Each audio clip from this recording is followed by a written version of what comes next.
Bien, on se retrouve pour la correction de la situation sur l'iceberg. Donc ici, le système, c'est tout simplement l'iceberg.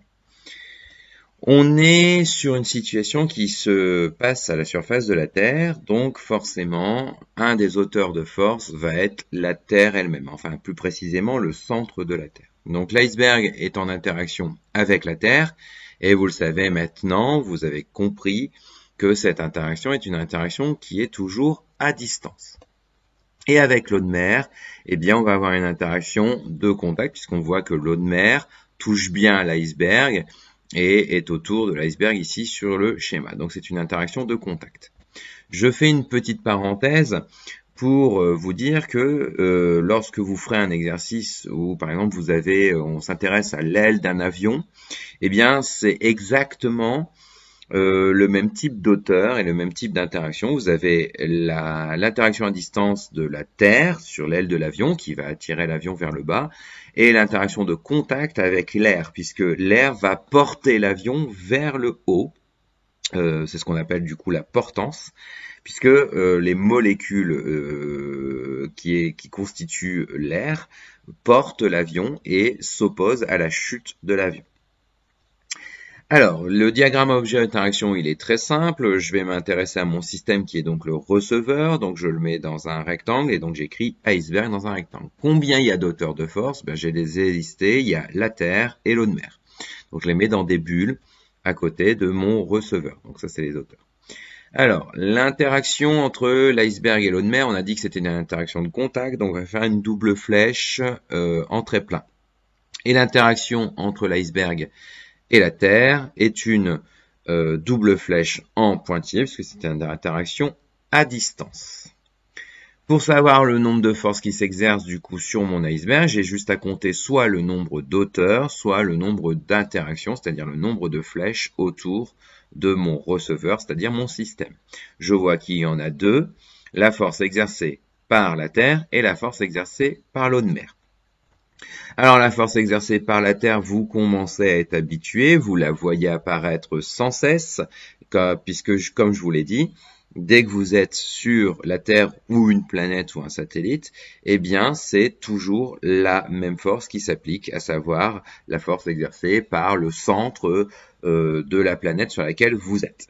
Donc le point d'application c'est pareil, c'est toujours le même, c'est le centre de gravité de l'objet. Donc là ça va être le centre de gravité de l'iceberg. Donc je précise que c'est la lettre G, puisque ici, vous le voyez, il est schématisé sur mon schéma. La direction, c'est toujours la même chose, c'est pareil, c'est une direction verticale. Et le sens, vous finissez par être habitué, là, le poids est une action, enfin est une force qui s'exerce vers le bas. Comment je la note? Vu que je sais que cette force exercée par la Terre, c'est le poids, eh bien je vais la noter P avec une flèche. Donc je vous rappelle que c'est quelque chose que vous devez savoir par cœur au niveau notamment des trois premières caractéristiques donc du poids. La dernière caractéristique, ça sera sa valeur et surtout comment je le calcule. Ensuite, vous avez la force exercée par l'eau de mer, donc point d'application, c'est un cas particulier, en fait le point d'application c'est le point A, et ce point A c'est le centre en fait de la partie immergée c'est-à-dire qui est dans l'eau, de l'iceberg. En général un iceberg, vous avez un tiers qui est émergé, c'est-à-dire hors de l'eau, et deux tiers qui est immergé.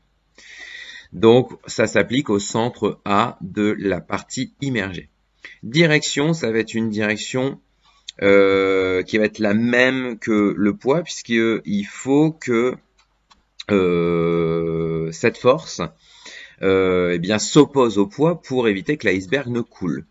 Donc forcément, la direction, elle est verticale. Et le sens, comme je vous l'ai dit, ça doit s'opposer au poids. Donc au lieu d'être vers le bas, ça va être vers le haut. Je rappelle que lorsque vous avez trouvé la direction, si elle est verticale, vous n'avez que deux choix possibles sur les sens, c'est soit vers le bas, soit vers le haut.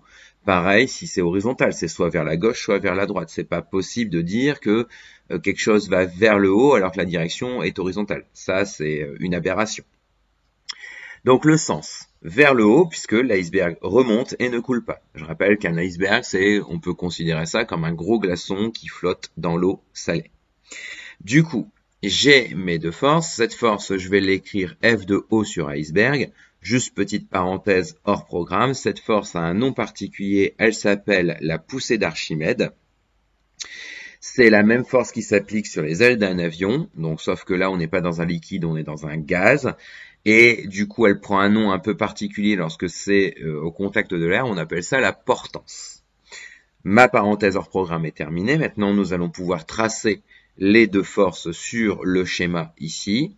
Donc, on va prendre notre règle qu'on va tenir verticalement et on va commencer à tracer le poids à partir du point G et la flèche ira vers le bas.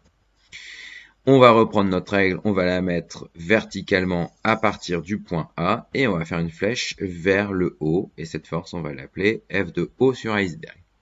Donc, petit aparté sur justement l'équilibre, sur l'exercice sur lequel on retravaillera. Eh bien, ici, l'iceberg, il ne bouge pas, il est immobile, il est en ce qu'on appelle en équilibre statique, parce que le poids est compensé par la force qui s'exerce vers le haut. Donc, en fait, la taille de vos flèches ici, là, on n'a pas de considération de taille, mais la taille de vos deux flèches ici doit être la même, puisque sinon, il n'y a pas d'équilibre statique. Et donc l'iceberg soit coulerait, soit remonterait vers le haut totalement. Voilà pour cet aparté. Je vous remercie pour votre attention.